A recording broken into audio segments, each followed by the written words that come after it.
สบายทุกคนจอยสิพามาเบิ่งแม่น้ำลำธารจอยหลังจากฝนหยุดตกเมื่อกี้จอยกลับไปเฮือนจอยว่าสิเอามอเตอร์ไซค์มานาพอจะไปฮอดเฮือนฝนตกโคตรหนักเลยจุฬาจอยบ่สามารถขี่รถเข้ามานาได้เพราะว่าทางมันมืนแต่ว่าพาพอมาฮอดไก่ชอดนามาพอดีฝนน้ำมันมาหลายเดี๋ยวบัดนี้เบิ่งสิให้เบิ่งน้ำนุ้ย หลังจากฝนตกตอนใดแล้วน้ำสิเป็นสีจังสีเลยทุกคนเพราะว่า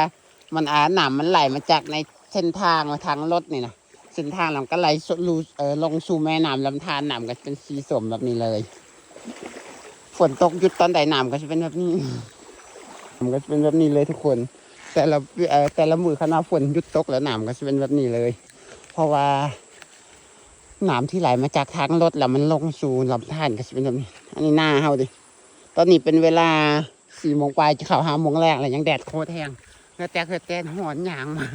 เมื่อกี้เราฝนโคตรแห้งพอดีเลยพอหยุดฝนแล้วมันหอนมาทันทีเลย